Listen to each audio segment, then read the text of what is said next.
तो आइए अब कथा की ओर चलते हैं। जब राजा चंद्रविजय और रानी इंद्रमती जी की शादी हो गई तो सारी सखियां की आंख में आंसू बहते हैं कि आज हमारी सखी मुझसे दूर हो रही है।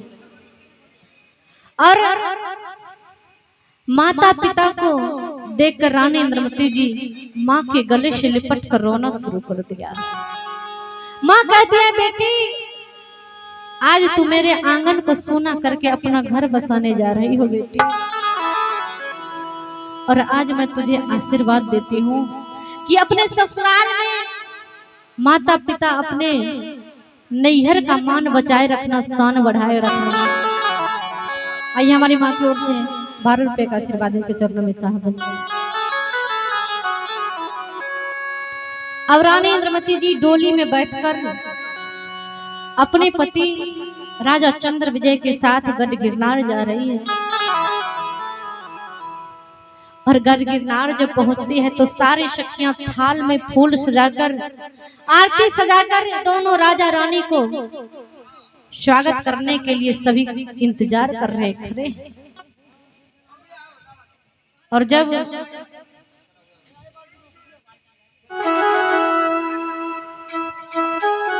आइए हमारी माँ की ओर से आशीर्वाद आ रहा है। हमारी एक माँ की ओर से 21 रुपए का आशीर्वाद आया है और इन मैया की ओर से 101 रुपए का आशीर्वाद है। इनके चरणों में साहब बंदगी सदगुरु सदा कल्याण करे।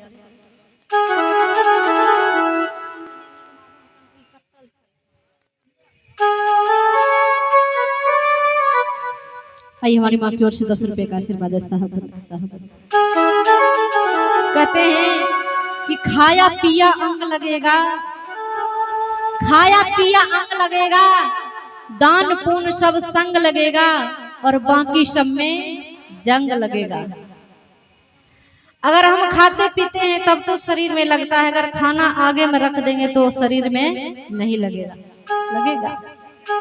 और उसी प्रकार से जब वस्त्र पहनते हैं, दान पुण्य करते हैं, वही संग जाता है। वस्त्र दान करते हैं, अन्न दान करते हैं, कोई शरीर से किसी की सेवा करते हैं, वही साथ जाता है।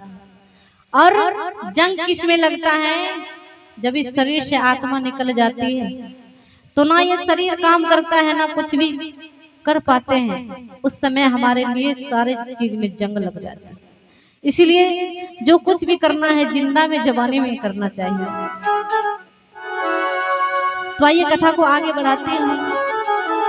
इंद्रमती जी जब गढ़ गिरनार पहुंचती है, सारी सखियां उनका स्वागत करने के लिए तैयार है और फूल से वर्षा कर रही है, आरती उतार रही है। आइए हमारी एक बहन साहब की ओर से 21 रुपए का आशीर्वाद आया है। सदा सुहागवती रहे, सदगुरु सदा कल्याण करे। और गढ़ गिरनार आती है तो सारे सखियां दास दासियों सभी खुशी से झूम उठते हैं कि आज हमारा महल सोना पड़ा था और आज खुशियों से भर चुका है। गढ़ गिरनार तो वहीं चली आए, गढ़ गिरनार तो वहीं चली आए, चंद्रविजय जहाँ माही रहाए, चंद्रविजय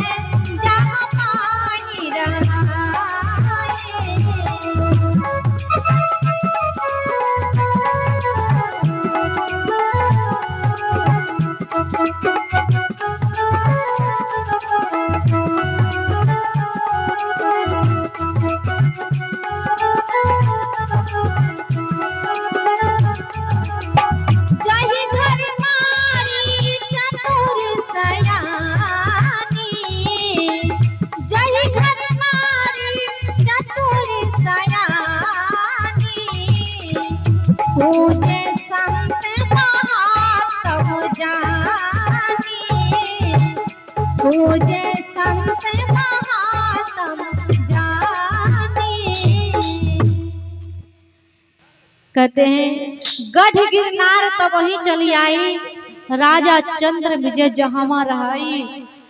जही घर नारी चतुर शयानी, पूजे संत महात्म जानी। जिस घर में नारी चतुर होती है, संत के चरण को पूजती है, संत के मर्म को जानती है, उसी घर में संत का आदर होता है। आइए हमारी माँ की ओर से 41 रुपए का आशीर्वाद है, इनके चरणों में साहब बन गए, सदगुरु सदा कल्याण करे। और रानी इंद्रमती जी अपने महल में प्रवेश करती है, सारी सखियां फूल से वर्षा कर रही है। अब इंद्रमती जी को इतना चिंता सता रही है कि मैं माता पिता के घर नित्य दिन एक संत को भोजन खिलाती थी, फिर भोजन करती थी, और आज मैं ससुराल आ गई हूँ, हो सकता है मेरा प्रतिज्ञा टूट न जाए, क्योंकि अगर ससुराल में पतिदेव मना कर देंगे तो मैं क्या करूंगी, तब तो मेरा प्रतिज्ञा खत्म हो जाएगा, टूट जाएगा। इंद्रमती जी को चिंता सता रही है और इंद्रमती जी यही चिंता में पड़ी है। फिर जब सुबह हुई, इंद्रमती जी का उस समय आ गया, वही समय आ गया जब संत को भोजन खिलाती थी। और इंद्रमती जी अपने पतिदेव, अपने स्वामी राजा चंद्रविजय से पूछती है कि हे स्वामी, हे पतिदेव, मैं अपने माता पिता के घर थी तो एक संत को रोज भोजन खिलाती थी, तब भोजन करती थी, कहीं आप मना तो नहीं करेंगे? राजा चंद्रविजय ठहाका मार कर हंसते हैं, कहते हैं कि रानी, ये पूरा भवन बढ़ जा, ये सारा धन संपत्ति सब कुछ तुम्हारा है, और तू कहती हो कि मैं एक संत को भोजन नहीं खिला पाऊंगी। अरे तू चाहो तो 100 संत को भी रोज भोजन खिलाओगी, फिर भी मैं कभी तुझे मना नहीं करूंगा। इतना जो रानी इंद्रमती जी सुनती है, फूले नहीं समाती है, प्रसन्न हो जाती है और कहती है, हे सदगुरु, आपको लाख लाख धन्यवाद जो आज मुझे ऐसा पति मिले जो कभी भक्ति में बाधा नहीं डालेंगे। और इंद्रमती जी खुशी से झूम उठी और मन में कह रही है कि आज मेरा जीवन धन्य हो गया ऐसा पति पाकर, क्योंकि पति को परमेश्वर कहा गया। और उस दिन से रानी इंद्रमती जी पति की सेवा करती, साधु संत की सेवा करती। इसीलिए कहा गया है पति को परमेश्वर, जो परम ईश्वर होते हैं, जो ईश्वर से भी ऊंचा स्थान मिला है जिनको, वो परम ईश्वर होते हैं, पति परमेश्वर। और जो पति की सेवा करती हैं, वो सोमवार, मंगलवार, बुधवार, बृहस्पतिवार कुछ भी ना करे फिर भी कुछ फर्क पड़ने वाला नहीं। और जो पति को सेवा नहीं करती, माता पिता सास ससुर को सेवा नहीं करती, वो चाहे लाख भी व्रत कर ले, एकादशी पूजा पाठ कर ले, सब व्यर्थ चला जाता है। इसलिए कहा गया है कि पति ही जप है, पति ही तप है, पति ही व्रत हजार।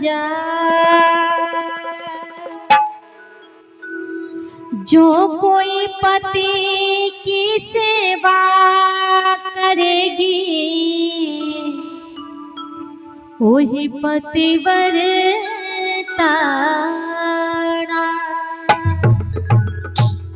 कि पति ही जप है, पति ही तप है, पति ही व्रत हजार। जो पति की सेवा करेगी वही पतिव्रता। और जो ऐसी ऐसी बहन है, ऐसी ऐसी माताएं हैं जो पूजा पाठ खूब करती है, 2-2 दिन सह जाती है, व्रत रखती है, लेकिन पति को 2-4 गाली रोज सुनाती है। आपके गांव में तो ऐसा नहीं होगा, ऐसा लग रहा है, और होगा भी तो उन्हें खत्म कर दीजिएगा, क्योंकि वो सब गंदी बात है। क्योंकि कहते हैं जो पति के साथ छल करती है ना, दगा करती है ना, वो बहुत जन्म भटकती है, कभी बंदर, कभी बिल्ली, कभी कुत्ता बनना पड़ता है। इसलिए पति के साथ कभी छल नहीं करना चाहिए, पति की सेवा करना चाहिए। इसीलिए कहा गया है रानी इंद्रमती जी अपने पति की सेवा में लगी है, साधु संत की सेवा करती है, और सारी सखियों से भी कहती है कि हे सखी, तू भी गुरु के शरण में लग जाओ और भक्ति करना शुरू कर दो, क्योंकि इस जीवन का कोई ठिकाना नहीं, कब ये नाश हो जाए। कोई किसी का मौत इंतजार नहीं करता कि कब किसकी मौत आ जाए। किसी भी समय, किसी भी घड़ी, किसी भी वक्त किसी को जाना पड़ जाएगा। आइए हमारे बाबूजी की ओर से आशीर्वाद है इनके चरणों में साहब। और इंद्रवती जी सारे सखियों को समझा रही और क्या कहती हैं, चलियो चलियो भैया हे बहिना गुरु के नगरिया रे, राम गुरु के नगरिया, राम जोरी ले बई गुरु संग सिंहिया, राम जोरी ले बई गुरु संग सिंहिया,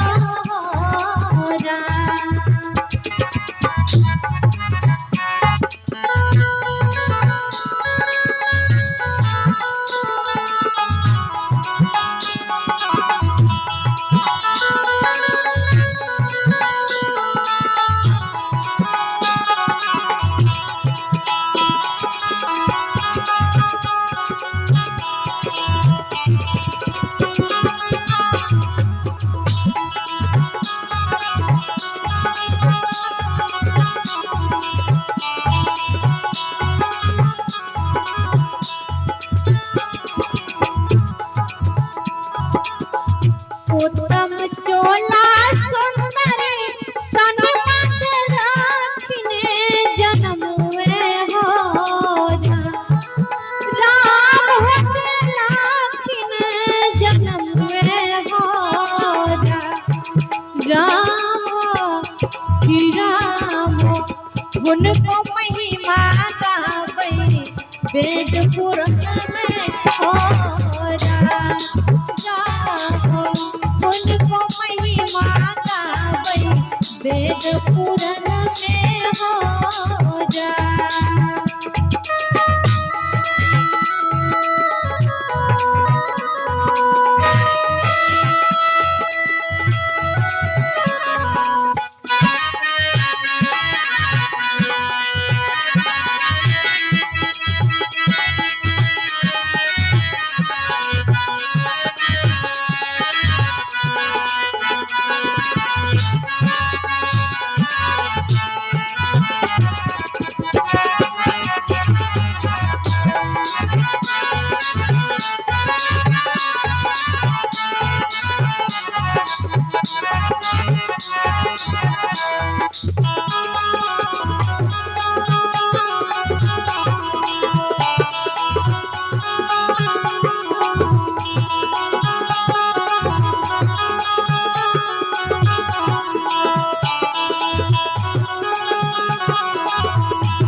जिनका दिल में दाया नहीं छै पाने छै मन में हो जा, राम हो पाने छै मन में हो जा,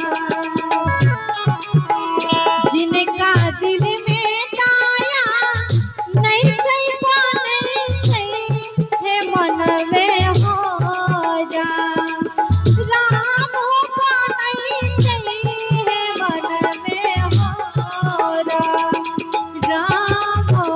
उनको महिमा गावे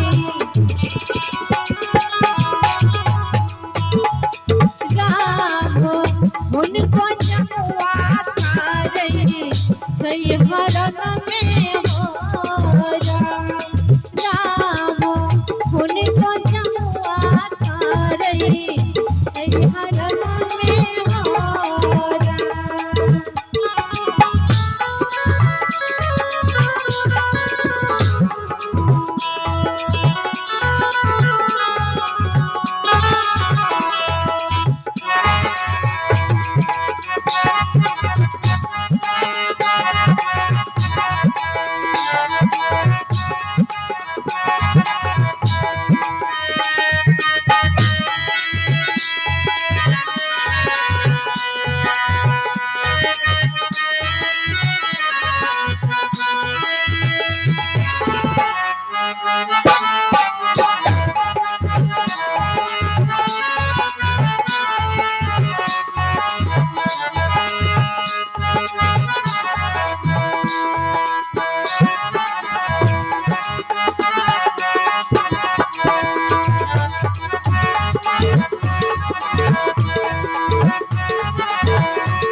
प्रेम से बोले सतगुरुदेव की जय।